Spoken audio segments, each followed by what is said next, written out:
1501 for judgment.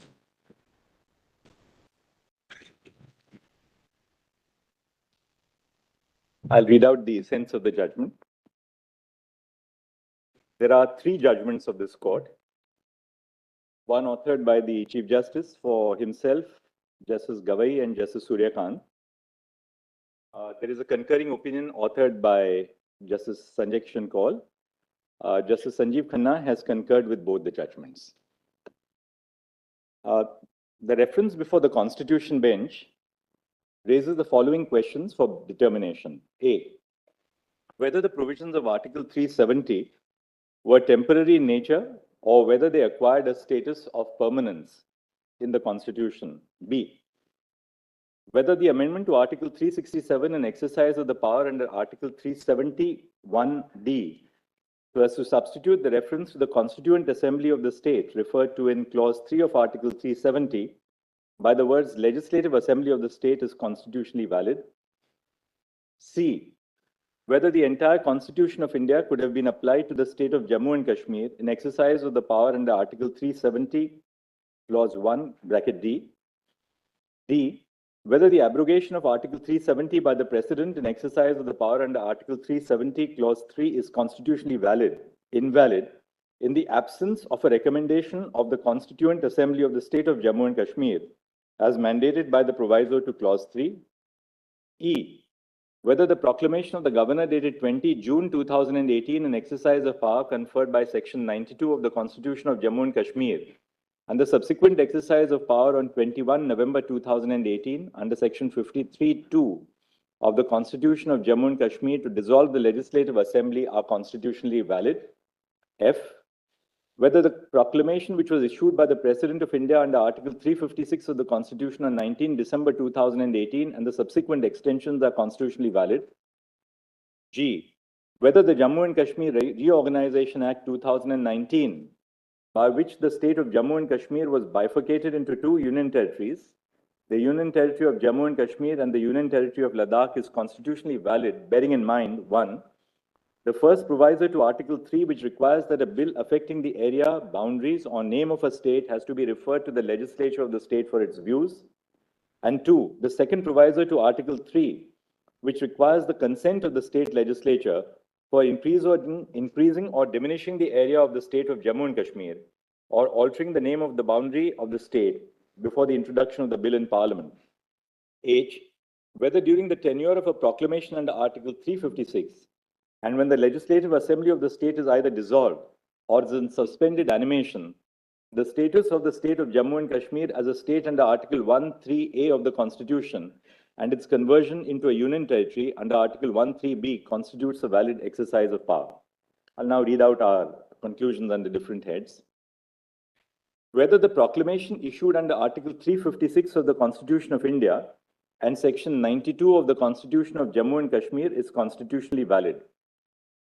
We have held that this court need not adjudicate on the validity of the proclamations because, 1, the pleadings of the petitioners in the writ petitions indicate that their principal challenge is to the abrogation of Article 370 and whether such an action could have been taken during Precedent's rule.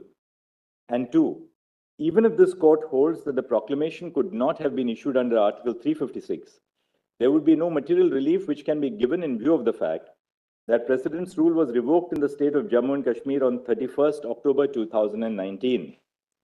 Further, the petitioners have assailed the specific actions which were taken when the proclamation was in force on the ground that those actions breached the constitutional limitations on the exercise of power after a proclamation under Article 356 is issued. These substantive challenges, which form the fulcrum of the case of the petitioners, have been considered. Next issue, whether there are limitations on the exercise of power by the President or Parliament under Article 356. We have held that there are limitations on the power which can be exercised by the Union government in the state when a proclamation under Article 356 is in operation.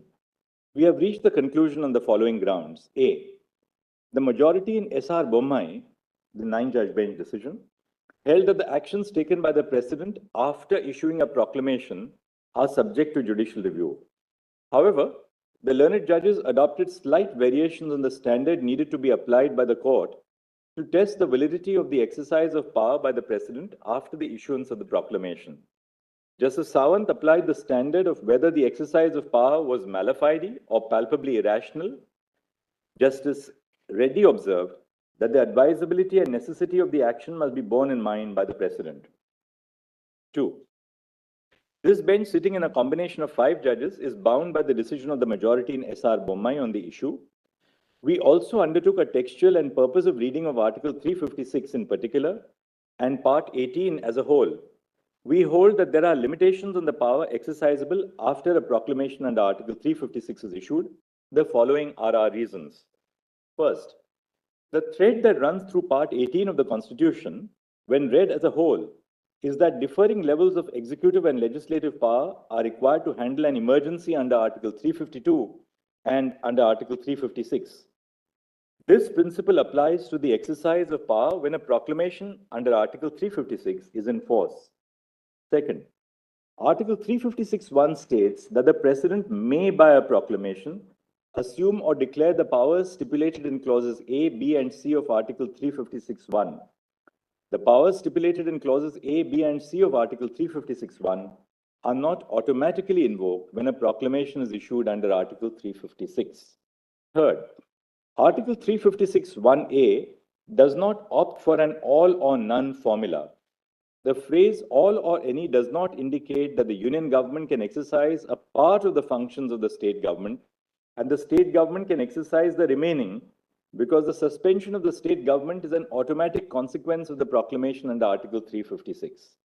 It rather indicates that the scope of the power exercised by the union government must depend on the circumstances for issuing the proclamation. Fourth, clauses A, B, and C of Article 356(1) grant the President independent powers. However, the power provided under Clause C is broad enough to encapsulate the power of the President to assume functions under Clause A and declare under Clause B that the powers of the legislature of the state shall be exercisable by Parliament. Fifth, the principle underlying Article 356(1)(c) is that the exercise of power by the President must be desirable or necessary to give effect to the objects of the proclamation. The commonality in both the necessity and desirability standard is that the exercise of power must have a reasonable nexus with the object of the proclamation. Thus, the principle which runs through Article 356(1)(c) and which also guides the exercise of power under Article 356(1)(a) is that the exercise of power must have a reasonable nexus with the object of the proclamation. And sixth, when a proclamation under Article 356 is in force, there are innumerable decisions which are taken by the union government on behalf of the state government for the purpose of day-to-day administration. Every decision and action taken by the union executive on behalf of the state is not subject to challenge. Opening up challenge to every decision would lead to chaos and uncertainty. It would in effect put the administration in the state at a standstill. Therefore, the following standard is laid down to assess actions under Article 356 after the proclamation has been issued. A. The exercise of power by the President under Article 356 must have a reasonable nexus to the object of the proclamation. B. The person challenging the exercise of power must prima facie establish that it is a mala fide or extraneous exercise of power. After a prima facie case is made, the onus shifts to the union to justify that the exercise of power had a reasonable nexus with the object of the proclamation. And C, the exercise of power by the President for everyday administration of the state is not ordinarily subject to judicial review. The argument of the petitioners that the union government cannot take actions which have irreversible consequences when a proclamation under Article 356 is in force is not accepted. The power of the legislature of the state under Article 357 to repeal or alter or amend a law enacted by Parliament in exercise of the power of the legislature of the state must be read in the context of the amendment introduced by the Constitution, 42nd Amendment Act 1976. Before the amendment, the law to the extent of incompetency would automatically cease to exist after a buffer period and actions done were expressly saved. However, an express repeal by the competent legislature is required for the law to cease to exist after the amendment. The repealing statute would in such case make provisions for actions taken during the subsistence of the legislation. The observations in Krishna Kumar Singh on whether the consequence of an ordinance can subsist even after the ordinance ceases to exist cannot be transposed to interpret the limits of Article 356 because an ordinance which has the effect of a law by its very nature has a limited life. The argument of the petitioners that Parliament can only assume the lawmaking powers of the legislature of the state when the proclamation under Article 356 is issued is not accepted. The purpose of Article 357 is to ensure that while exercising the powers of the legislature of the state, pursuant to a declaration under Article 356(1), Parliament, or as the case may be, the President, are not impeded by an absence of competence which would have impeded the exercise of a similar power in the absence of a proclamation under Article 356. Further, Article 357 does not contain a non-obstante provision which overrides Article 356. To interpret Article 357(1) as a restriction on Article 356(1)(b would be to read in a restriction which the plain terms of the Constitution do not provide. As held above, the exercise of power after a proclamation under Article 356 is issued is subject to judicial review, and immunity from judicial scrutiny does not attach to the exercise of constitutional powers of the legislature of the state. The court, while judicially reviewing the exercise of power, can determine if the exercise of the constitutional power of the legislature of the state by Parliament has a reasonable nexus with the object sought to be achieved by the proclamation. The next issue is whether Jammu and Kashmir retained an element of sovereignty or internal sovereignty when it joined the Union of India. We have held that the state of Jammu and Kashmir did not retain an element of sovereignty when it joined the Union of India. We have arrived at this conclusion for the following reasons.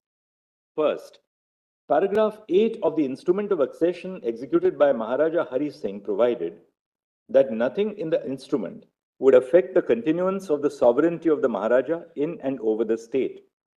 Second, on 25 November 1949, a proclamation was issued for the state of Jammu and Kashmir by Yuvraj Karan Singh. The declaration in this proclamation that the Constitution of India would not only supersede all other constitutional provisions in the state which were inconsistent with it, but also abrogate them, achieves what would have been attained by an agreement of merger. With the issuance of the proclamation, paragraph 8 of the instrument of accession ceased to be of legal consequence. The proclamation reflects the full and final surrender of sovereignty by Jammu and Kashmir through its sovereign ruler to India, to her people who are sovereign. Third, neither the constitutional setup nor any other factors indicate that the state of Jammu and Kashmir retained an element of sovereignty. The Constitution of Jammu and Kashmir was only to further define the relationship between the Union of India and the state of Jammu and Kashmir. The relationship was already defined by the instrument of accession, the proclamation by Yuvraj Karan Singh in November 1949, and more importantly, by the Constitution of India. Fourth, there is a clear absence in the Constitution of Jammu and Kashmir of a reference to sovereignty. In contrast, the Constitution of India emphasizes in its preamble that the people of India resolve to constitute themselves or to constitute India into a sovereign, socialist, secular, democratic republic. Fifth, that the state of Jammu and Kashmir became an integral part of the Union of India is evident from Articles 1 and 370 of the Indian Constitution. It is reiterated in Section 3 of the Constitution of Jammu and Kashmir, which is unamendable. Sixth, the preamble of the Constitution of Jammu and Kashmir, Sections 3, 5, and 147 of the State Constitution, coupled with Article 1 of the Constitution of India, read with the first schedule, as well as Article 370, indicate in no uncertain terms that a system of subordination, as understood by the definition of sovereignty, exists by which the state is subordinate to the Indian Constitution first and only then to its own Constitution. Seventh, all states in the country have legislative and executive power, albeit to differing degrees. The Constitution accommodates concerns specific to a particular state by providing for arrangements which are specific to that state. Articles 371A to 371J are examples of special arrangements for different states. This is a feature of asymmetric federalism, like Article 370, which became applicable to Jammu and Kashmir on the adoption of the Constitution. The state of Jammu and Kashmir does not have internal sovereignty which is distinguishable from the powers and privileges enjoyed by other states in the country. And eighth, the limited question before the Constitution bench in its decision in Premnath Kaul was whether the monarch held plenary legislative powers after the Constitution of India as it applied to Jammu and Kashmir was adopted in the state, but before the Constitution of Jammu and Kashmir was adopted. A decision is an authority for the proposition which it decides.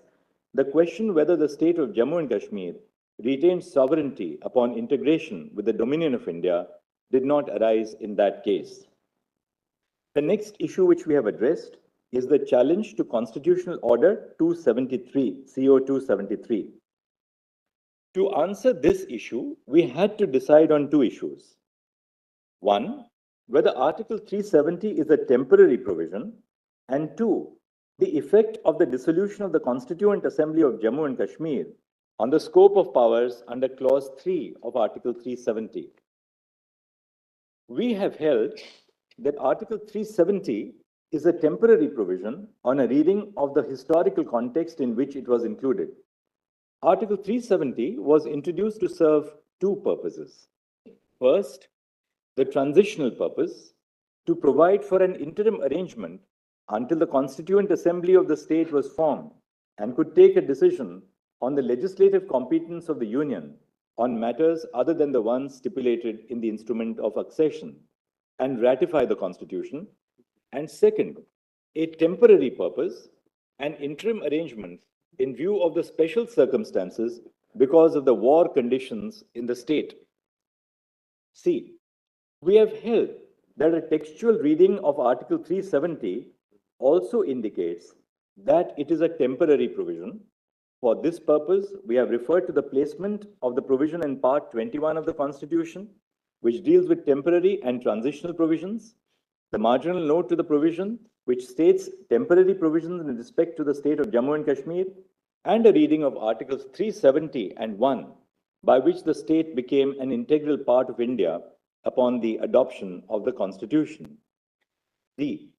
On the second question of the effect of the dissolution of the Constituent Assembly of Jammu and Kashmir on the scope of powers under Clause 3 of Article 370, we have held that the power of the President of India under Article 370, Clause 3, to issue a notification declaring that Article 370 ceases to exist, subsists even after the dissolution of the Constituent Assembly of Jammu and Kashmir for the following reasons. First, the proviso to Article 373, that is Clause 3, encapsulates the process by which the Indian states could ratify the Constitution of India. The ruler of each Indian state had to issue a proclamation ratifying the Constitution on the recommendation of the Constituent Assembly, where such body existed. In states where the Constituent Assembly was not convened by then, the ruler of the state had to issue a proclamation accepting the Constitution. When a Constituent Assembly was convened in those states, the Constituent Assembly could make a recommendation for the modification of the Constitution as it applied to the state, and such a recommendation would be earnestly considered, into inverted commas, earnestly considered by the Union. The words recommendation of the Constituent Assembly referred to in Clause 2 shall be necessary before the President issues a notification, as it appears in the proviso to Article 370, Clause 3, and must be read in this context. Thus, the recommendation of the Constituent Assembly to begin with was not binding on the President. Second, at the time of the framing of the Constitution of India, it was obviously within the contemplation that the Constituent Assembly of Jammu and Kashmir was formed for framing the Constitution for the state.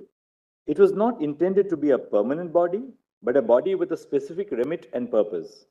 The power conferred by the proviso to Article 370, Clause 3, was hence something which would operate in a period of transition when the Constituent Assembly of Jammu and Kashmir was formed and was in existence pending the drafting of the state constitution. Third, when the Constituent Assembly of Jammu and Kashmir ceased to exist, only one of the special circumstances for which the provision was introduced ceased. However, the other circumstances, that is, the special circumstances because of the situation in the state of Jammu and Kashmir, for which Article 370 was introduced, subsisted even after the Constituent Assembly ceased to exist.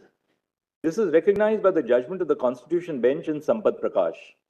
Fourth, the effect of the President declaring under Clause 3 of Article 370 that Article 370 ceases to exist is that the provisions of the Constitution which apply to every state in the first schedule would equally apply to the state of Jammu and Kashmir.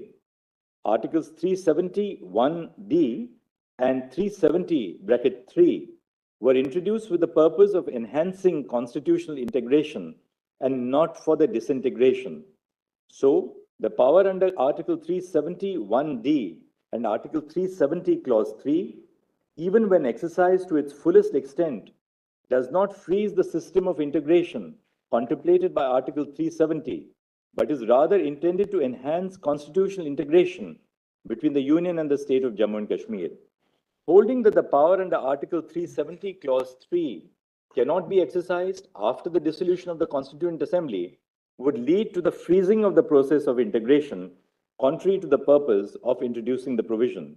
And 5, if the contention of the petitioners on the interpretation of Article 370 vis-à-vis the dissolution of the Constituent Assembly is accepted, then Article 370 Clause 3 would become redundant and would lose its temporary character. The President, while deciding if the power under Article 370 Clause 3 must be exercised, determines if the special circumstances which warranted a special solution in the form of Article 370 have ceased to exist. This is a policy decision which completely falls within the realm of the executive. The court cannot sit and appeal over the decision of the President of India on whether the special circumstances which led to the arrangement under Article 370 have ceased to exist. However, the decision is not beyond the scope of judicial review. It is settled law that the exercise of executive power can be challenged on the ground of malafides. The slew of constitutional orders issued by the President under Article 370(1)(d), applying various provisions of the Constitution and applying provisions with modification, indicate that over the course of the last 70 years, the Union and the state have, through a collaborative exercise, constitutionally integrated the state of Jammu and Kashmir with the Union. This is not a case where only Articles 1 and Article 370 of the Constitution were applied to the state of Jammu and Kashmir, and suddenly, after 70 years, the entire Constitution was being made applicable. The continuous exercise of power under Article 370, Clause 1 by the President indicates that the gradual process of constitutional integration was ongoing. The declaration issued by the President in exercise of the power under Clause 3 of Article 370 is a culmination of the process of integration. Thus, we do not find that the President's exercise of power under Clause 3 of Article 370 was mala fide. Having concluded that the power under Article 370 Clause 3 subsisted even after the dissolution of the Constituent Assembly, we have held that the exercise of power by the President to issue CO 273 is a valid exercise of constitutional power.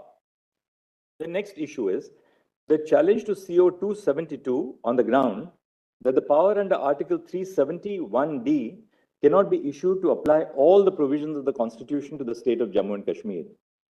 We have held that all provisions of the Constitution can be applied to Jammu and Kashmir through the exercise of power under Article 371(d).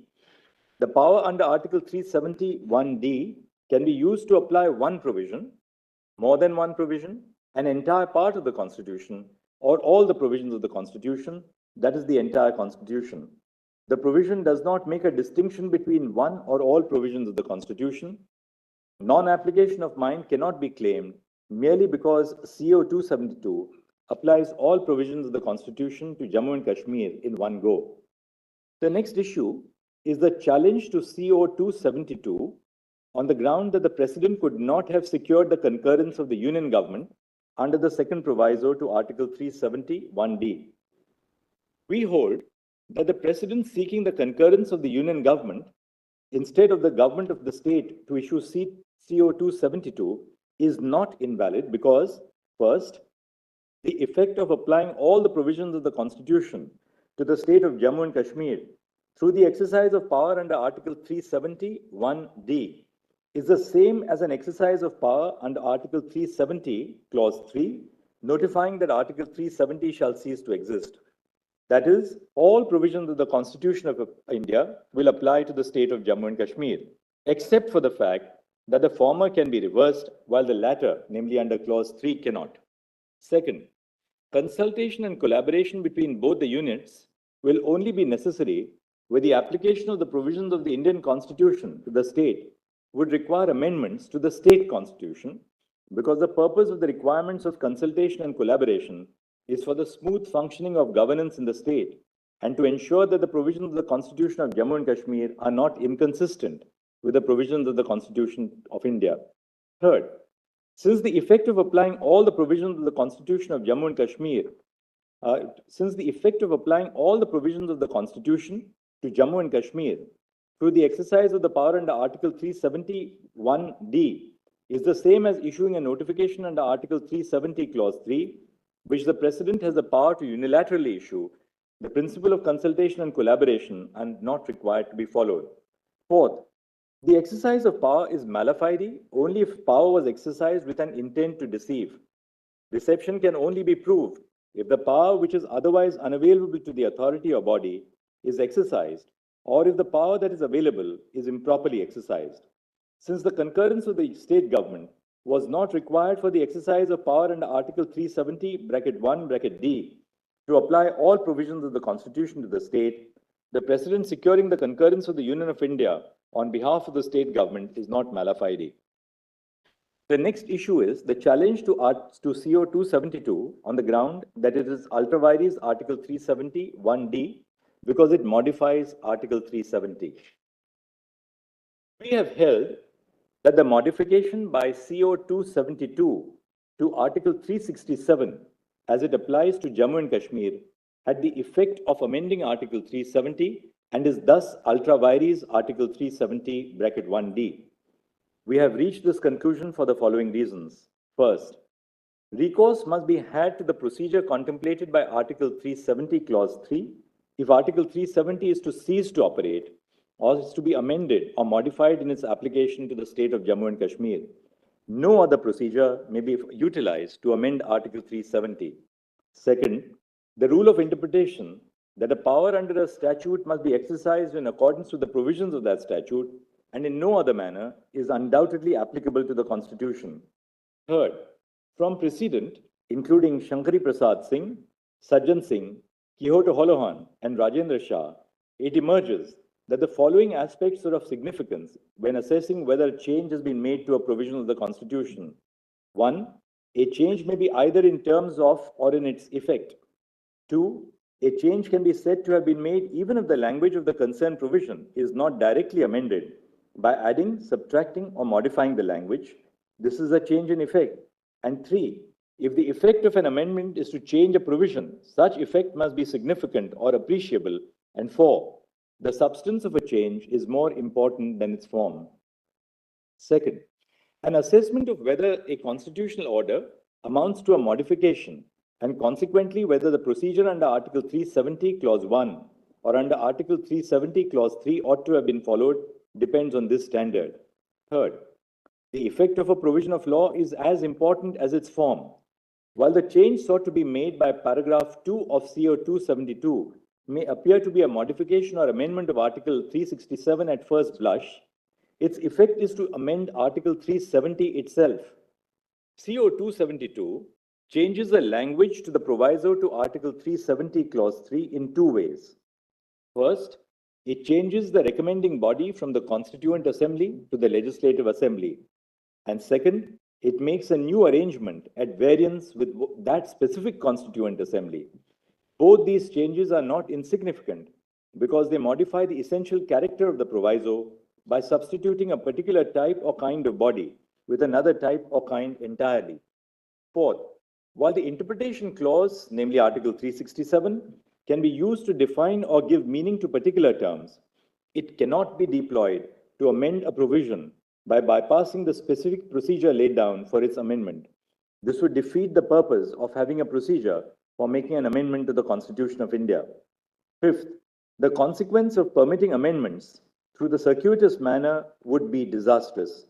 Many provisions of the Constitution would be susceptible to amendments which evade the procedure stipulated by Article 368 or other provisions. Sixth, the previous constitutional orders which modified Article 370 through Article 367 were clarificatory and consequential. They did not have the effect of amending Article 370. We have therefore held as ultra vires the amendments which were made to Article 370, Clause 3 by taking recourse to Article 367. G, the status of the Constitution of Jammu and Kashmir. The gaps left by the non-application of some parts of the Constitution of India were filled by the Constitution of the state. After the abrogation of Article 370, as it stood before the issuance of CO272 and CO273, and the application of the entirety of the Constitution of India to the state, the Constitution of the state does not fulfill any purpose or serve any function. Hence, the implicit but necessary consequence of the application of the Constitution of India in its entirety to the state of Jammu and Kashmir is that the Constitution of the state is inoperative. On the validity of Parliament's exercise of power under the first proviso to Article 3, this is what we have said. A 5-judge bench of this court in Babulal Parate held that the views expressed by the legislature of the state under the proviso to Article 3 are not binding on Parliament. If the views of the state legislature were binding on Parliament, which is not the case, there would be scope for debate on whether Parliament, in exercise of its powers under Article 356(1)(b), could have substituted its views for the views of the Legislative Assembly of the state. However, the views of the legislature of the state are not binding on Parliament in terms of the first proviso to Article 3. The views of the legislature of the state under the first proviso to Article 3 are recommendatory to begin with. Thus, Parliament's exercise of power under the first proviso to Article 3 is valid and not mala fide. The next issue is on the validity of the suspension of the second proviso to Article 3 as applicable to Jammu and Kashmir. When the reorganization bill was introduced, that is on 5 August 2019, the second proviso to Article 3 as it applied to the state of Jammu and Kashmir ceased to exist because of CO272. Thus, the issue of whether the second proviso to Article 3 could have been suspended in exercise of the power under Article 356(1)(c) does not survive. The next issue is the validity of the Jammu and Kashmir Reorganization Act 2019. The Solicitor General, appearing for the Union of India, submitted that statehood will be restored to Jammu and Kashmir and that its status as a union territory is temporary. The Solicitor General submitted that the status of the Union Territory of Ladakh will not be affected by the restoration of statehood to Jammu and Kashmir. In view of the submission made by the Solicitor General that statehood would be restored of Jammu and Kashmir, we do not find it necessary to determine whether the reorganization of the state of Jammu and Kashmir into two union territories of Ladakh and Jammu and Kashmir is permissible under Article 3. The status of Ladakh as a union territory is upheld because Article 3A, read with explanation 1, permits forming a union territory by separation of a territory from any state. This court is alive to the security concerns in the territory. Direct elections to the legislative assemblies, which is one of the paramount features of representative democracy in India, cannot be put on hold until statehood is restored. We direct that steps shall be taken by the Election Commission of India to conduct elections to the Legislative Assembly of Jammu and Kashmir, constituted under Section 14 of the Reorganization Act by 30 September 2024. Restoration of statehood shall take place at the earliest and as soon as possible. The question of whether Parliament can extinguish the character of statehood by converting a state into one or more union territories in exercise of power under Article 3 is left open. In an appropriate case, this court must construe the scope of powers under Article 3 in light of the necessary effect of converting a state into union territories, which is that autonomy would be diminished. The historical context for the creation of federating units and its impact on the principles of federalism and representative democracy.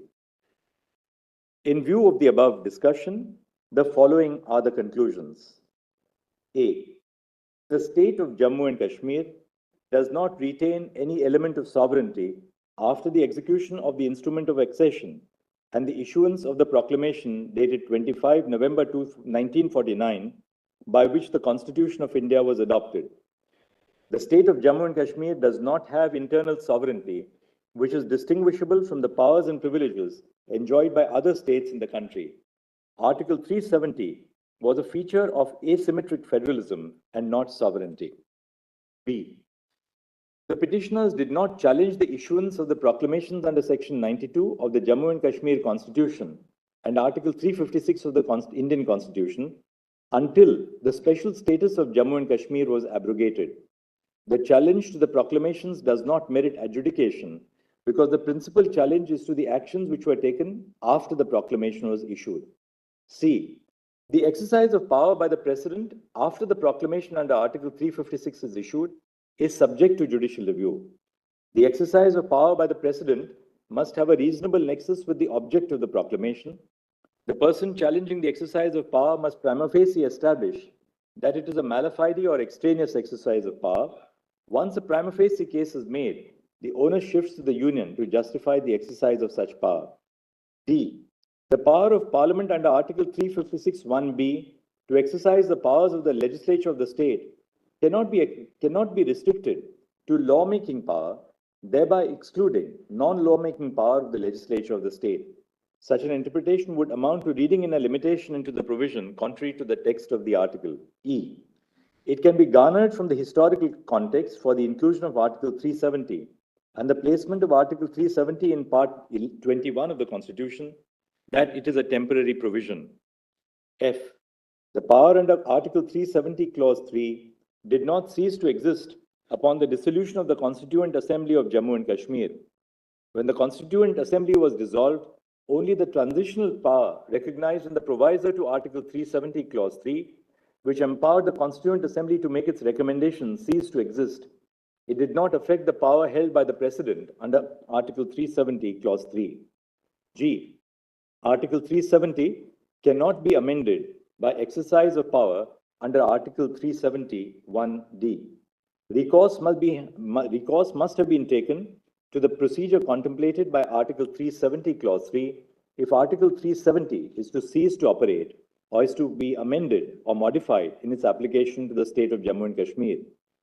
Paragraph 2 of CO 272, by which Article 370 was amended through Article 367, is ultra vires Article 370, Clause 1, Clause D, because it modifies Article 370 in effect without following the procedure prescribed to modify Article 370. An interpretation clause cannot be used to bypass the procedure laid down for amendment. H. The exercise of power by the President under Article 370(1)(d) to issue CO 272 is not mala fide. The President, in exercise of power under Article 370, Clause 3, can unilaterally issue a notification that Article 370 ceases to exist. The President did not have to secure the concurrence of the government of the state or union government acting on behalf of the state government under the second proviso to Article 370(1)(d), while applying all the provisions of the Constitution to Jammu and Kashmir, because such an exercise of power has the same effect as an exercise of power under Clause 3 of Article 370, for which the concurrence or collaboration with the state government was not required. I. Paragraph 2 of CO 272 issued by the President in exercise of power under Article 370(1)(d), applying all the provisions of the Constitution of India to the state of Jammu and Kashmir is valid. Such an exercise of power is not mala fide, merely because all the provisions were applied together without following a piecemeal approach. J. The President had the power to issue a notification declaring that Article 370, Clause 3 ceases to operate without the recommendation of the Constituent Assembly. The continuous exercise of power under Article 370, Clause 1 by the President indicates that the gradual process of constitutional integration was ongoing. The declaration issued by the President under Article 370, Clause 3 is a culmination of the process of integration and as such is a valid exercise of power. Thus, CO 273 is valid. K. The Constitution of India is a complete code for constitutional governance. Following the application of the Constitution of India in its entirety to the state of Jammu and Kashmir by CO 273, the Constitution of the state of Jammu and Kashmir is inoperative and is declared to have become redundant. L. The views of the legislature of the state under the first proviso to Article 3 are recommendatory. Thus, Parliament's exercise of power under the first proviso to Article 3 under the proclamation was valid and not mala fide. M. The Solicitor General stated that the statehood of Jammu and Kashmir will be restored, except for the carving out of the Union Territory of Ladakh. In view of the statement, we do not find it necessary to determine whether the reorganization of the state of Jammu and Kashmir into two Union Territories of Ladakh and Jammu and Kashmir is permissible under Article 3. However, we uphold the validity of the decision to carve out the Union Territory of Ladakh in view of Article 3A, read with Explanation 1, which permits forming a Union Territory by separation of a territory from any state.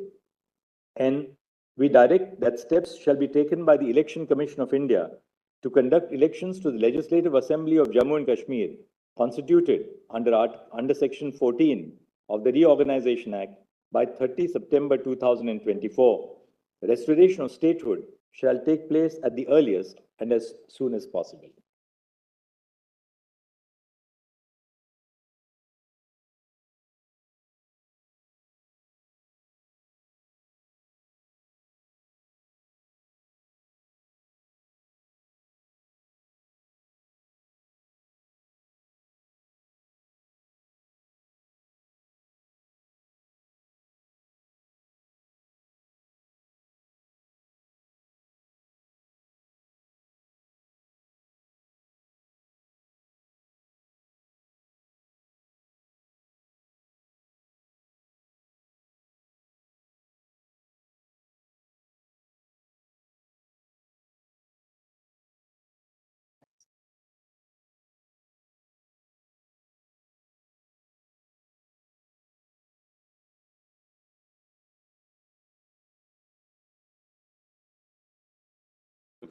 So I begin from a different way from the history of Kashmir, traced out the history of Kashmir relying on the contextual text of Rajtarangni and Bamzai's on culture and political history of Kashmir.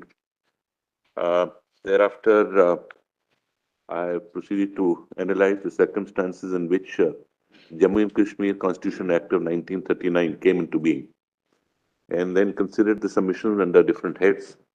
Read out my conclusion. More or less, the conclusions are same, except in one of the aspects of Premnath Kaul's case, I have taken a slightly different route. That's all. So, the relationship between Union and State of Jammu and Kashmir, the concept of internal sovereignty after the IO. I am of the view that this question has been decided by the coordinate bench of this court in Premnath Kaul that the state did not lose all semblance of its internal sovereignty, which would include deciding upon the form of government of the state upon signing of the IO.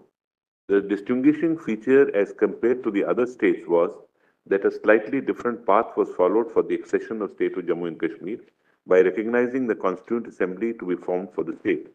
The route of assimilation of state of Jammu and Kashmir was through Article 370. Then I've heard that I've taken note of the various factors such as Article 370's historical context in the text and subsequent practice to conclude that Article 370 was intended to be a temporary provision. As a corollary, there was a mechanism to bring the whole arrangement to an end. The effect of the power under Article 373, once exercised, would be that the article shall cease to be operative. In other words, the mechanism was meant to de-recognize the state's internal sovereignty.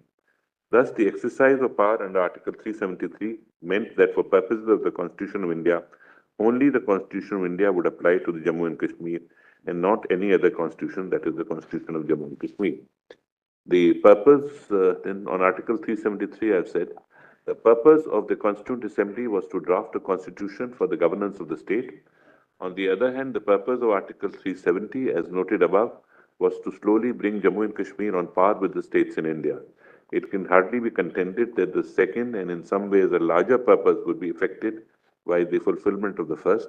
The second purpose remained an ongoing exercise long after the State Constituent Assembly was dissolved. Thus, the conditionality in Article 373 of the requirement of a recommendation from Constituent Assembly cannot be read in the manner as to make the reference to the larger intention of the provision redundant.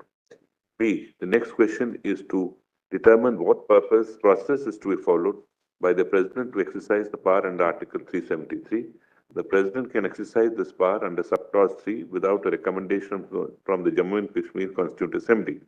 When the Constituent Assembly ceased to exist, only the power of the Constituent Assembly to make the recommendation ceased to exist. That is, the proviso to Article 370 became otious.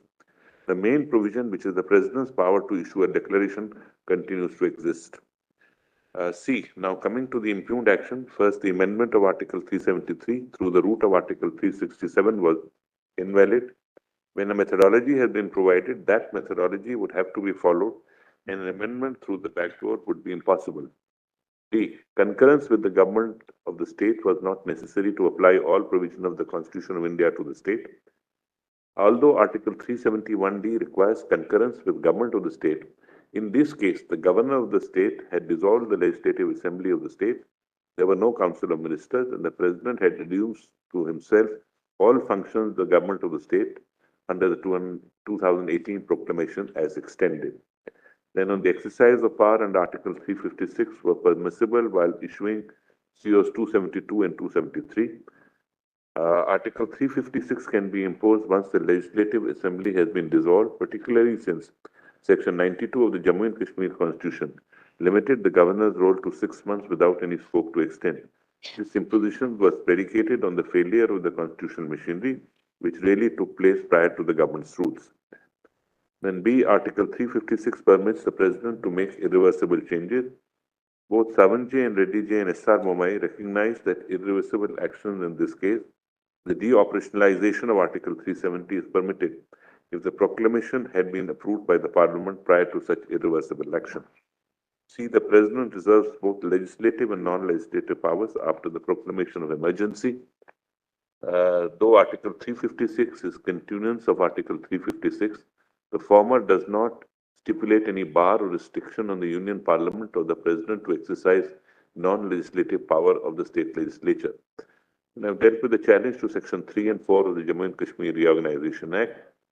A. The challenge to Section 3 of the Jammu and Kashmir Reorganization Act on the touchstone of Article 3 is not required to be debated on account of the assurance on behalf of the Government of India that statehood of Jammu and Kashmir would be restored on elections being held. B. It is imperative to ascertain the views of the state legislature under the first proviso to Article 3 if the proposed bill affects the area, boundaries, or name of the state. However, in the instance case, since state of Jammu and Kashmir was under President's rule and the state legislature was already dissolved, the functions of the state legislature were performed by the Union Parliament. Hence, it was not possible to ascertain the views of the state legislature. It follows that Section 3 of the Reorganization Act is valid. I have penned down an epilogue at the end of the judgment, maybe some sentiments involved. The Valley of Kashmir carries a historical burden. It has a social context. Thus, in involving constitutional status of the region, it is difficult to segregate the aforesaid. We, the people of Jammu and Kashmir, are at the heart of the debate. They have carried the burden of victims of conflict for several decades, originating from 1947 with the invasion of the Valley. Intervening political circumstances did not permit a redressal to the fullest extent of the invasion. The consequences remain in terms of parts of Kashmir being occupied by other countries. The second round of insurgency holds its origin to the latter part of 1980s. There were troubled situation at the ground level, which was apparently not redressed. It culminated in the migration of one part of the population of the state in 1989-90. It is something that our country has had to live with, and without any redressal for the people who had to leave their homes and hearth. It was not a voluntary migration. The situation became so aggravated that the very integrity and sovereignty of our country was endangered, and the army had to be called in. Armies are meant to fight battles with enemies of the state and not really to control the law and order situation within the state. But then these were peculiar times. The entry of the army created its own ground realities in their endeavor to preserve the integrity of the state and the nation against foreign incursions. The men, women, and children of the state have paid a heavy price. During my travels home over the years, I have absorbed that the social fabric waning and the consequences of intergenerational trauma on the already fractured society. I cannot help but feel anguished of what the people of the region have experienced, and I am constrained to write this epilogue. In order to move forward, the wounds need healing. What is at stake is not simply preventing the recurrence of injustice, but the burden of restoring the region's social fabric to what it historically has been based: coexistence, tolerance, and mutual respect. It is worth noting that even the partition of India in 1947 did not impair Jammu and Kashmir communal and social harmony. In this context, Mahatma Gandhi is famously quoted to have said that Kashmir was a ray of hope for humanity. The first step towards this is to achieve a collective understanding of the human rights violations perpetuated both by state and non-state actors against the people of this region. There have been numerous reports documenting these incidents over the years. Yet, what is lacking is a commonly accepted narrative of what has happened, or in other words, a collective telling of the truth. Internationally, the right of victims of human rights violation and the truth is an end itself. It encompasses a structural investigation of the events and social political structures that led to the atrocity, the particular circumstances of individual suffering, and an authoritative reporting of the results of the investigation. Additionally, truth-telling provides an opportunity for victims to narrate their stories, which facilitates an acknowledgement from those responsible for perpetuating the wrongs and from the society as a whole.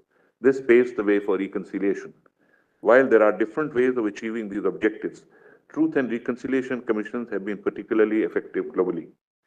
South Africa Truth and Reconciliation Commission was set up to investigate human rights violations perpetuated during the period of apartheid regime. It served as a mean of reckoning or a catharsis for victims and fostered peace building. Reflecting on its success, Albie Sachs J. noticed, as a result of the TRC, the private sorrow and grief of tens of thousands was publicly acknowledged to an embracing and personalized way.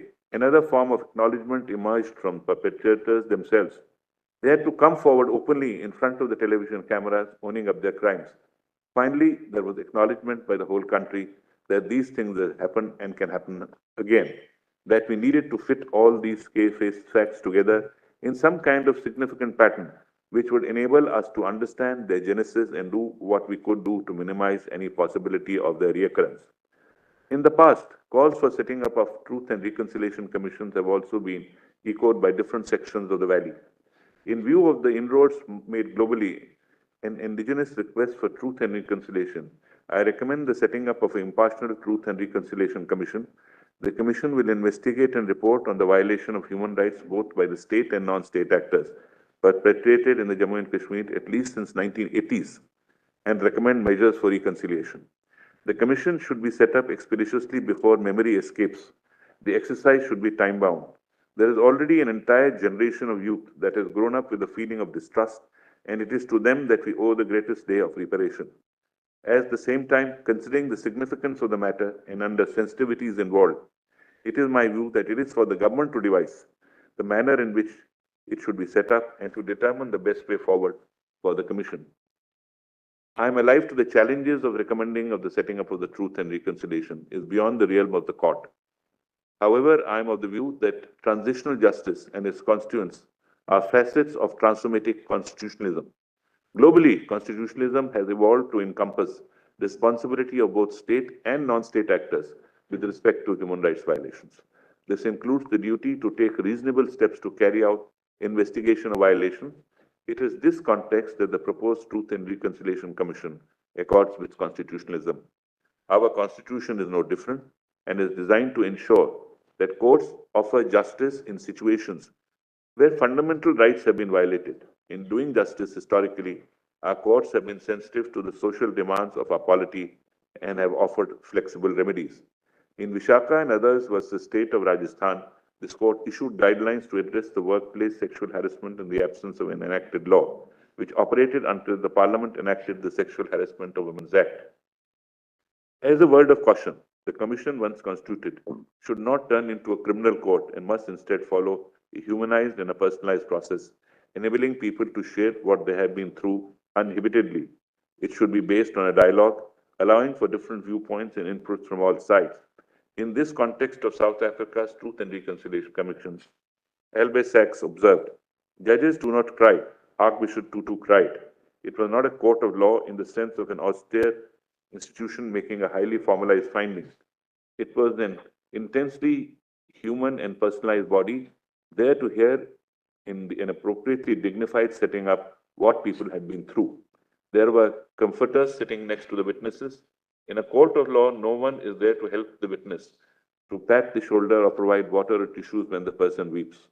Frequently, the sessions would start with a song in a beautiful African harmony, intended to give a sense of encouragement and support to everybody present. Or it could begin with prayers, and therefore, people spoke and spoke in all regions and in all languages of the country. The testimony was televised, and thus the nation became witness to what has happened and heard the stories directly from the mouths of persons concerned. Those who spoke were not complainants in court, denouncing accused persons in the dock, nor were the litigants demanding damages for themselves, so that the greater the loss, the greater the sum would be received. Taking a leaf out of the South African book, The Principle of Ubuntu, or The Art of Humanity and Inclusiveness should be central to the process. This will facilitate a reparative approach that enables forgiveness for the wounds of the past and forms the basis of achieving a shared national identity. Needless to say, the Commission is only one of the many avenues towards the goal of systematic reforms. It is my sincere hope that much will be achieved when Kashmir opens their hearts to embracing the past and facilitating the people who were compelled to migrate to come back with dignity. Whatever has been, but the future is ours to see.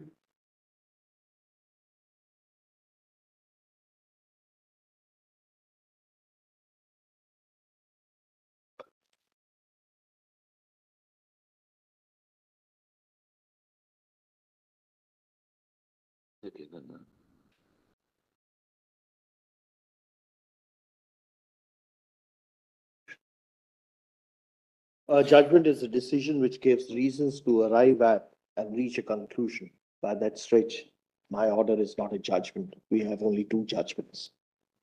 Both judgments are in seriatim, and seriatim and uniformly agree that Article 370 of the Constitution of India was a feature of asymmetric federalism and not sovereignty.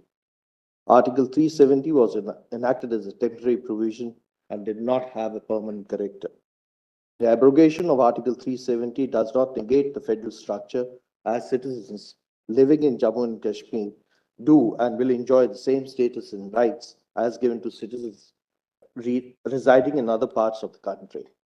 Paragraph 2 of CO 272, by which Article 370 was amended by taking recourse to Article 367, is ultra-virus and bad in law, albeit it can be sustained in view of corresponding power under Article 371D.